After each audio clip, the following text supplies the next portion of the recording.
My research is about cover crops. So like currently we have a huge problem where we have fertilizer prices being so high, so making it hard for farmers to be able to get fertilizer inputs into the agricultural production systems. So we are looking at alternatives like cover crops, which farmers can actually be able to utilize to be able to capture the residual nutrients that may be they applied in the agricultural fields. In so doing, like they would reduce the amount of fertilizers they would actually need in the next growing season. And also on the environmental perspective, it would reduce the loss of nutrients during that period when the farmers are not growing cash crops. So the nutrients that will be lost by leaching would be minimized because of incorporating cover crop system in the agricultural fields.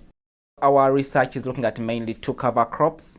We have one common one which is called sun hemp, and then we have sorghum Sudan grass.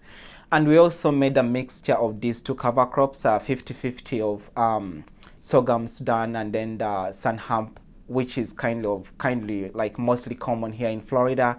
And those are the three treatments we are evaluating. And then we are also looking at the other portion. For example, if a farmer does not want to incorporate a cover crop system, that what we would call a weed fallow, like what would be like the trade-off, or what would he see if he opted for this option versus if he incorporated cover crop system. So all in all, we have like 4 treatments that we are investigating.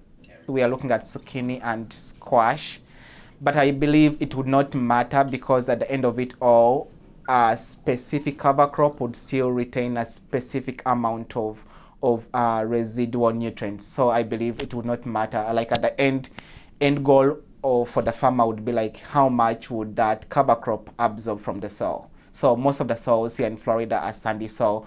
I believe the way these cash crops would kind of work would still be the same regardless of which vegetable you're growing.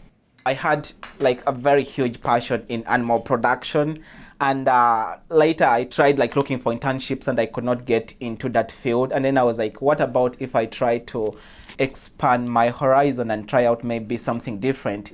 So in so doing, I got to know about Dr. Mary Lusk and then the Gulf Coast Research and Education Center, the center where we are right now. So I sent in my application, and luckily I had the interview and then I was taken on board. So I came here like with I had some information from my undergrad about soil science, but honestly, I didn't have that kind of passion about soil sciences.